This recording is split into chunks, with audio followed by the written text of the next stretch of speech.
Greetings, thank you for joining me today, and I hope wherever you are, life is treating you well. So, tool time. I purchased a tool off of Temu. Now, I know what you're going to say. Yeah, Temu's, it's great value. Ethically a bit questionable, but maybe the tools they sell aren't the best quality. Yeah, of course. You go cheap, you buy from China, you will get a lower quality tool. However, there are some tools that you can only buy by going to China. There are some tools that aren't made locally, so it doesn't always work. The maxim that you should buy things made in your own country, it doesn't always work. You won't get what you want, and sometimes, honestly, buying from China is the best you're going to get within your budget. That isn't to say you should cheap out on tools, because if you can afford a good tool, you should buy a good tool because it will last you a lifetime. If you go cheap, you might have to buy it twice or worse. So it's for your safety after all. If you're maintaining a vehicle, doing things around the house, maintaining a bicycle, that's a vehicle, isn't it, I suppose. Whatever you're doing, it pays to have a good set of tools that will last you and last you and last you. I have in my toolkit a pair of pliers that I bought when I was just 12, and they're still good as they were the day I bought them. They're still good today, and that is because I spent a good amount of money, and I made sure I got quality back then, and I followed the same principle ever since. If I can afford it, I will go for quality, although I have bought cheap tools in the past and go to jumble sales and car boot sales and you name it to get a bargain. It's worth doing, it's worth looking around. However, I bought a tool off Temu. Now, as I say, it's not the first time I bought a tool off Temu, and I've had good experience so far. Now, yes, the castings aren't quite as crisp as other premium brands, but then I've bought other premium brands in the past and they've disappointed me. I'm not going to name names. I think every DIY fan out there will have had this sort of experience. It doesn't always pay you to pay more. So here it is, came in a nice box. I will say this cost me £15. They do cost more depending on where you go, but this was £15 to me. Okay, so including shipping and all of that. Okay. Now, if you've used Temu before, you know what to expect. It arrived in good time. This one was shipped locally from the UK, which sped up the delivery time. I was surprised to see it delivered in about 3 days, which is really, really good for Temu. So even though I know it originated in China, there are signs. It was a quick delivery, so I like that. And yeah, so let me turn the camera around and we'll have a look at it on the bench, shall we? Of course, goes without saying, doesn't it? But I'm going to say it anyway. It is the kitchen table. Yes, I know it's a tool. It shouldn't be on the kitchen table, but it's a brand new tool, and I clean this kitchen table before any cooking events. So don't worry, it's all good. But I am the sort of guy that will happily have a motorbike sitting right next to the Aga in the kitchen. That's the sort of guy I am. Anyway, so this tool, it is for crimping things. So it's for crimping wires onto things like these little lugs. So you can make nice tidy terminals, nice tidy wiring looms for your battery operated motor vehicles, things like that. I thought that's cracking, that is. Normally these things retail quite a bit more expensive than £15. So I expect to get what I pay for, £15 worth of tool, but it's quite a nice kit. It comes with a set of rubber doodads. I guess that's for when it needs repairing. Came in a bag, put that aside. It came with a delightful set of instructions, which almost makes sense. Maybe a case of lost in translation, although most of it is kind of intuitive when you play with it.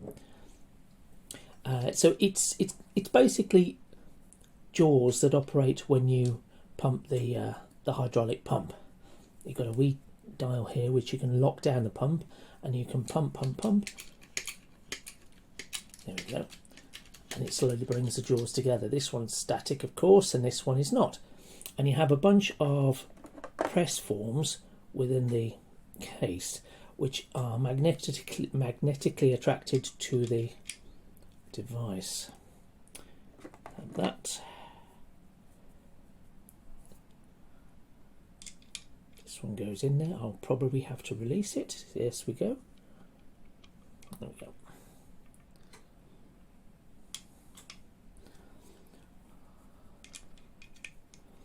So So the press forms slot in place and they're magnetically held in place. They come out quite easily, but it's nice, tidy that is. And then the idea is you tighten this knob here to stop the fluid flowing out, and you pump until you bring these two forms together, and you have a thing in the middle you're crimping. Now it occurred to me that I could also use this particular tool for things other than electrical crimps. Let me turn the camera around again. Now the device itself feels great in the hand. It's nice and sturdy, and I like that. The handle wiggles a bit, but you kind of expect that considering how it's affixed. It's maintainable, and I feel that it should be easy to maintain. I'm not about to try and take it apart. The manual does warn against that, but I know I can if I need to, and I think it'll be a long time before I need these replacement seals. It's not like I can't get them anyway. If I need them, they're easy to come by or make yourself. Yeah, so I like it. I like it a lot. I'm going to be making lots of crimped wires for things like electric bicycles, because it's a consumable on an electric bike, because you're constantly handling it. These crimps, these wires crack and come apart, and so you do need to keep maintaining them, especially if you're in the habit of removing them from your custom battery, as I am. But I also plan on making some sort of electric scooter later in 2025. We'll see if I can find the time, shall we? But in addition to that, I think it can be used for other things, not just crimping electric terminals, because it comes with a range of sizes. So this one goes from, it's marked up as 6, I guess that's 6 mil. Can you see it? Maybe? Just about. Yeah, so it's marked up as 6, goes right up to 70 mil. Now the 6 is obviously quite small. That is definitely only useful for wires and those sort of things. But when you look at the larger one, the 70, that is right into brake pipe territory for a lot of things. And so I think I might be also able to make some hydraulic brake pipes with that as well. Now, for those who are not familiar, I mean, brake pipes come in many shapes and sizes.